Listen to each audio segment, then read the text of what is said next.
po sa ating lahat. Here is the crafted video from DepEd Order number 35, series of 2022 titled Guidelines on the Enrollment from School Year 2022 to 2023.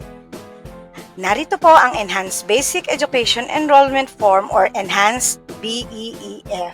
This is free o libre, walang babayaran. Kung handa na po tayo, simulan na natin ang pag-fill up. Umpisahan po natin sa school year 2022 hanggang 2023.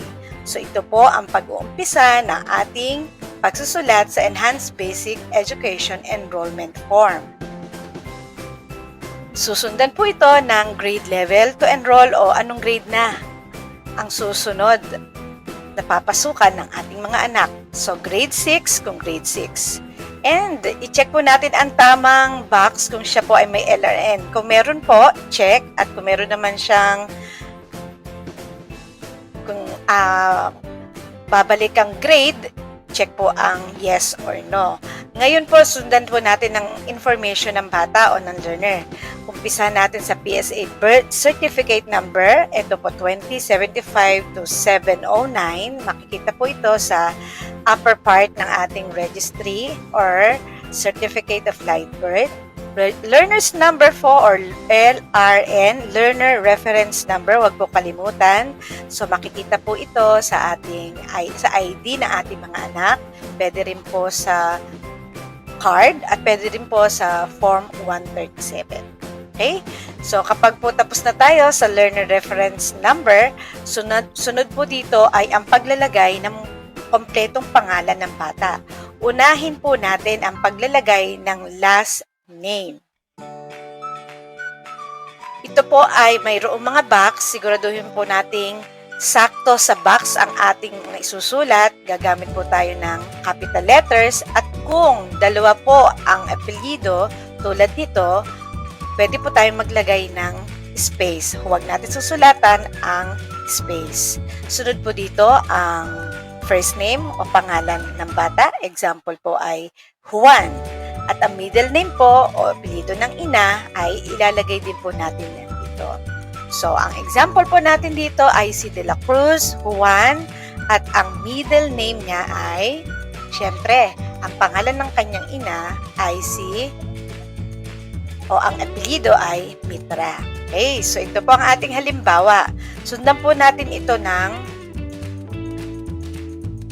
birthday o buwan muna tapos ang saktong petsa ng kapanganakan at ang taon ng kapanganakan. So dito po ang example natin ay 11, 15, 20. So bilangin po natin kung ilang taon na sila. Dapat ay nakabase po tayo sa birth certificate ng bata para po sakto ang impormasyon na ilalagay natin. Yan po ang ilalagay natin sa ating birthday. So, sa example po natin, meron tayong 2015. Halimbawa lamang po ito. Ano po ang gender, kasarian o sex ng bata? Kung male, lalaki, female po ay babae. Okay? Ang lugar po ulit ng kapanganakan, balikan po natin itong box sa taas. Ang lugar po ng kapanganakan o place of birth ay Alaminos, Laguna. Ang mother tongue po, kung tayo po ay Tagalog po ang ilalagay natin.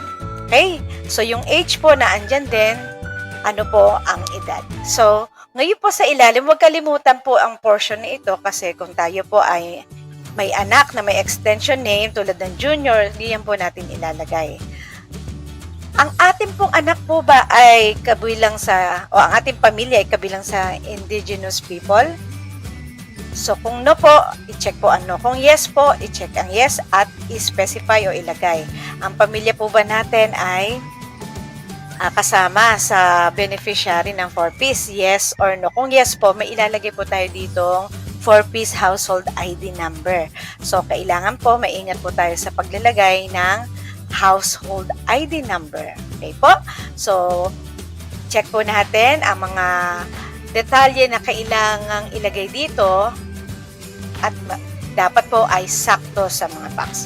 So, yan po ang ating example at punta po tayo sa current address o tirahan ng ating anak. Ang house number, wag po natin kalimutan kung meron, ilagay po natin and of course, ang street name o pangalan ng street kung meron. Kung wala naman po o hindi applicable, ang hinihingi, bablangkuhin lang po natin ito. So, street name, Bonifacio Street. Ano po ang barangay? Halimbawa po ay San Francisco ang barangay. Ano po ang municipality or city? So, example po ay San Pablo City. Yan. Pagkatapos po niyan, ay proceed tayo sa province which is Laguna. Napakadali po at ang country ay syempre Philippines. Ang zip code po natin ay 4,000 para sa ating city, San Pablo City. Pagkatapos po niyan, tatanungin po tayo po ang ating po bang current address ay katulad ng permanent? Yes or no? Kung no po, maglalagay po tayo dito ng iba pang address. Okay, kung yes naman po, no need na maglagay. And then, proceed po tayo sa parents guardian information. Anong pangalan po ni tatay o ng ama ng bata?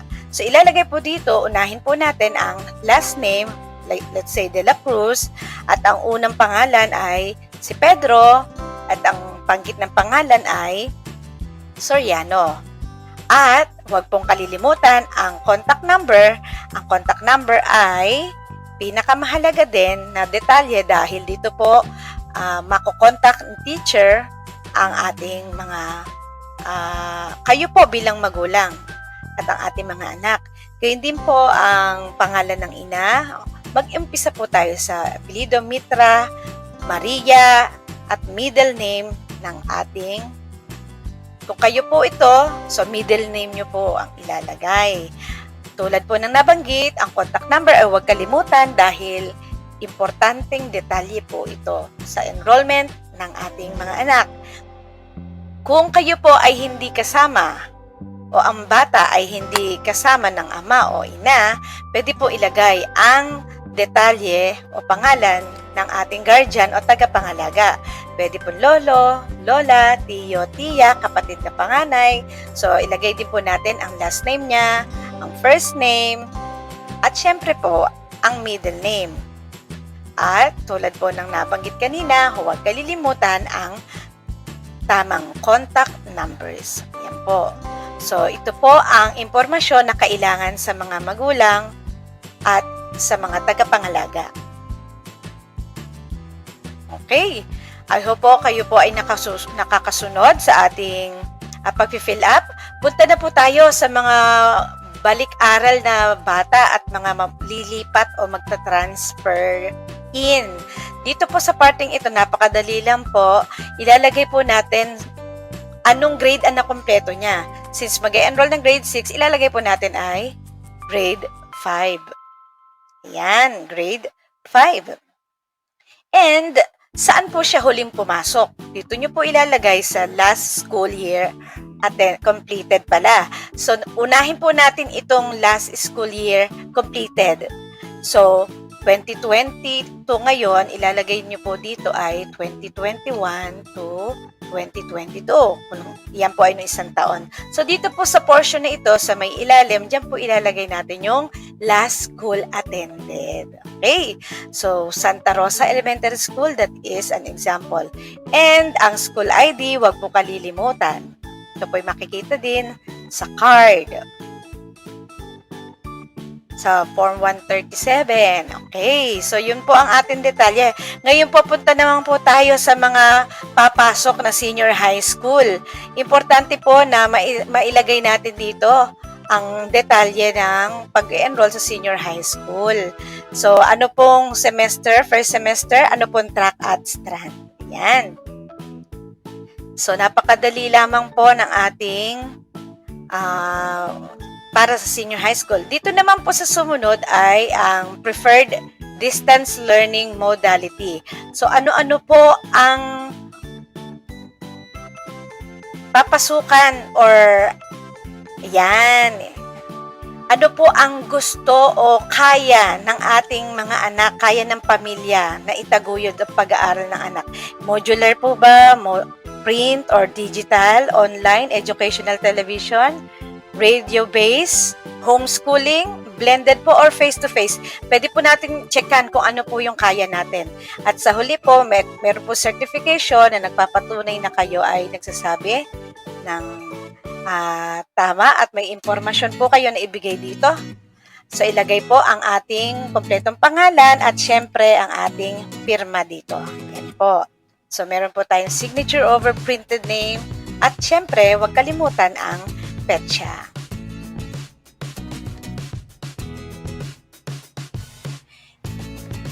If you have questions po o kung may mga katanungan, just send a message to the advisor or visit the school enrollment area or maaari ding hanapin ang contact number ng ating focal persons para mas mabilis tayong makapagtanong o makapag-send ng message. With this video, I hope na marami po tayong natutunan. Maraming salamat po. Till next time and stay safe everyone.